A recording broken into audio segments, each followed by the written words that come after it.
Hai guys, apa kabar semua? Sekarang ini saya berada di Indomobil Hino Mataram yang berlokasi di Jalan Ahmad Yani, Lembuak, Kecamatan Armada, Kabupaten Lombok Barat, Nusa Tenggara Barat. Yang mana di saat ini untuk Indomobil Hino Mataram sedang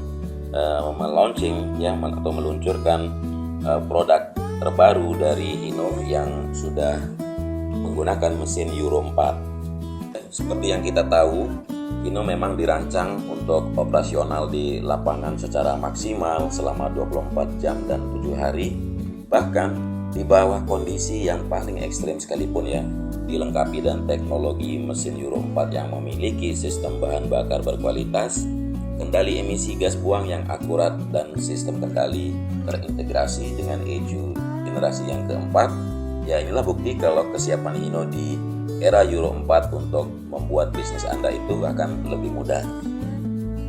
Ya, ada beberapa yang bisa kita lihat dari spek engine ya, spek mesin JO8E Common Rail Euro 4 atau P11C Common Rail Euro 4. Yang paling khusus itu adalah Common Rail terutama ya. Untuk fitur ini Common Rail dengan G4S series injector yang memiliki sistem valve baru yang mampu menghilangkan statik atau dynamic leak atau kebocoran yang ada ya, sehingga konsumsi bahan bakar akan lebih baik dan daya tahan terhadap keausan pun lebih tinggi.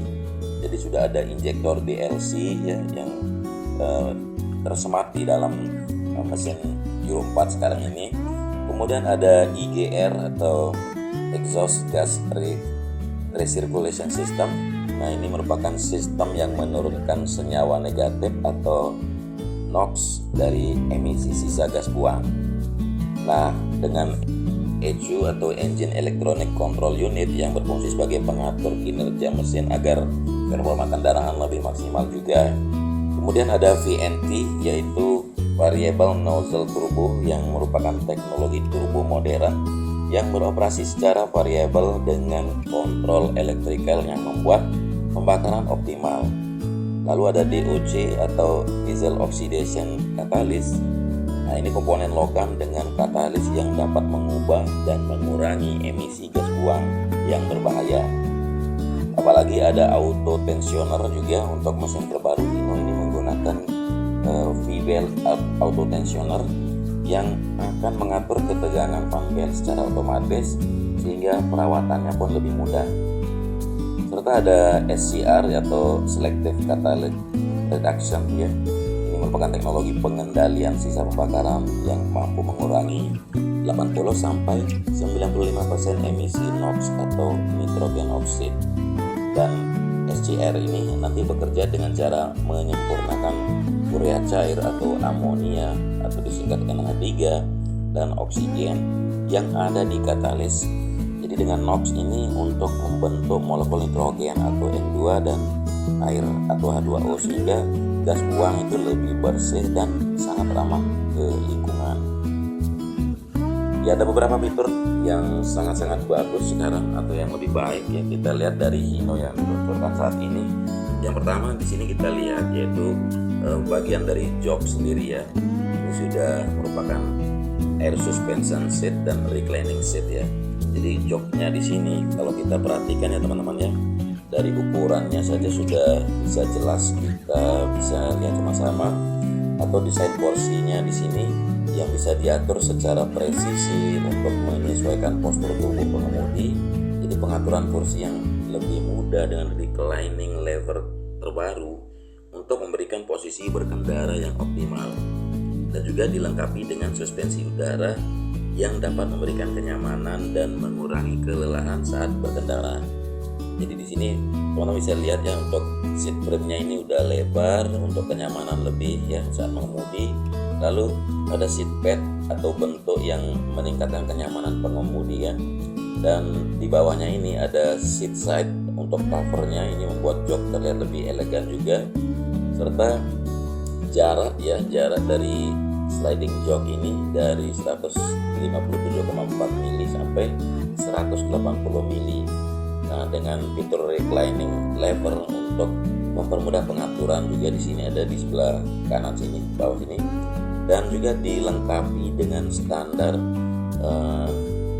air suspension ya untuk segmen kargo, dan untuk tractor head juga sudah ada. Selanjutnya kita melihat ke panel indikator di sini ya. Jadi untuk panel indikator itu ada dua macam, ada J engine dan juga ada P engine.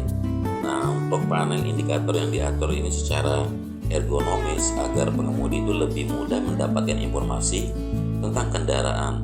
Di bagian LCD atau liquid crystal display ini dan area lampu peringatan dipasang pada daerah yang mudah untuk dilihat. Nah, di bagian belakang ada rear camera ujung ya di belakang sana, lalu ada monitor yang mana di kaca spion ini, yang di tengah ini merupakan spion sekaligus monitor untuk kamera yang ada di belakang. Dan rear kamera atau kamera yang di belakang sana yang membantu pengemudi untuk melihat kondisi di bagian belakang di kendaraan ya, sehingga lebih mudah saat mundur atau memarkirkan kendaraan. Lalu untuk fitur dari kaca spion yang ada di depan ya, bagian kiri atau bagian pinggir terutama ya, ada side under mirror. Jadi dengan jarak pandang pengemudi yang berada pada posisi yang tinggi agar pengemudi lebih nyaman saat melihat situasi ya ketika berkendara. Dan sebagai tambahan juga ya, kaca spion dan depan ini ya dan di samping ini atau side under mirror ini sudah diatur sedemikian rupa demi memberikan penglihatan secara luas pada posisi di samping pengemudi juga.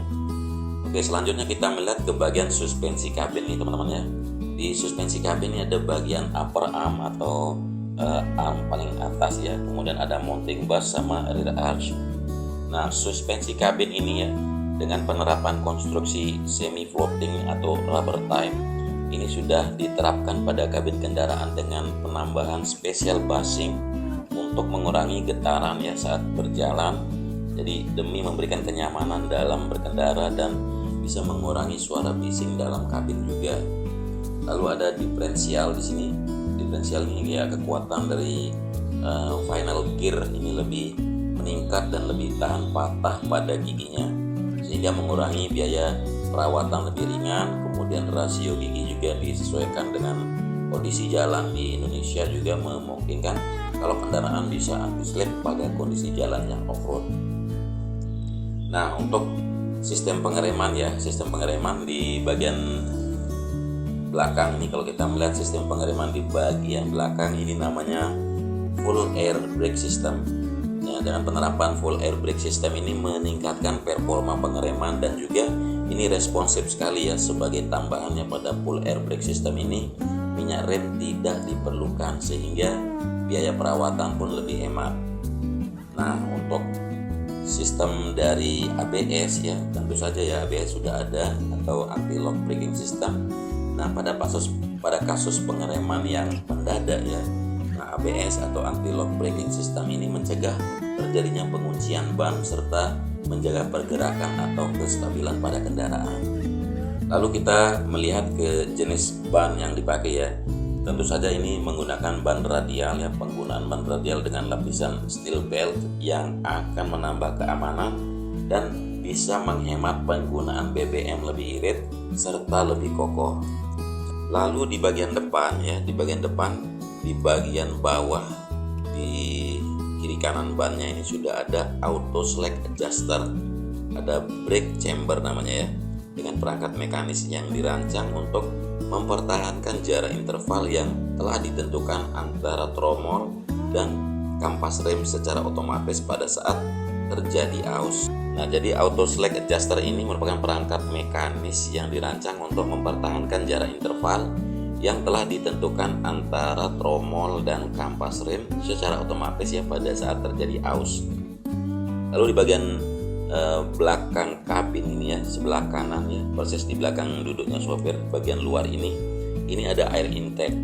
Ini desain air intake model baru ini membuat udara yang masuk ke ruang bakar itu menjadi lebih baik ya, sehingga performa mesin pun lebih optimal. Karena ada bagian intake duct, kemudian ada lower duct, kemudian ada air cleanernya di bagian bawah sini. Nah, kalau kita melihat ke bagian rangka atau cross membernya ya, untuk side rail dan cross member dengan high tensile steel ini aman ya tanpa menggunakan rivet. Jadi konstruksi ini tidak hanya kuat tetapi juga memiliki durability yang tinggi dan teknik pemasangan yang dilakukan dengan sangat presisi. Nah, teknik pemasangan menjadi lebih akurat sejak spacers tidak digunakan lagi di antara rangka dan aksesoris. Nah, untuk di dalam kabinnya sendiri ya, ada pendingin udara atau AC dan sudah dilengkapi dengan pendingin udara ini agar sirkulasi di dalam kabin pun lebih bersih saat beroperasi di bagian atau di area pertambangan. Nah, untuk di bagian pintu juga sudah ada dilengkapi dengan power window atau central lock di sini. Nah, power window dengan central lock juga ya, ini diaplikasikan untuk model dam di mining misalnya. Nah, ini membuka dan menutup kaca jendela dan pintu pun menjadi lebih mudah. Kemudian ada juga fitur yang disebut ES Start System atau Easy and Smooth Start. Ini posisi ditanjakan misalnya dengan sistem yang bisa mencegah terjadinya kendaraan mundur di saat rem dilepaskan ya. Nah, kita melihat sebuah dam Hino 500 series di sini ya. Jadi Hino Ranger untuk segmen dam hadir dengan transmisi yang sudah teman-teman tahu ya, dari MX-06, MX-07 ini yang baru, lalu ada MO9DD dan MO9UD. Jadi memiliki rasio besar yang dikembangkan dengan tujuan untuk mengurangi biaya transportasi yang dilengkapi dengan full air brake system Hino Euro 4 ya, baik itu Ranger 500 series dan Dutro yang 6 roda di sini. Dan teman-teman bisa pilih sesuai kebutuhan teman-teman yang langsung ingin kepoin Hino yang ada di Indomobil Hino Mataram di sini. Jangan sungkan, silakan datang kapan saja, dan ini beroperasi ya, tempatnya beroperasi setiap hari ya, dari hari Rabu sampai hari Rabu lagi gitu, dari jam 8.30 pagi sampai jam 5 sore.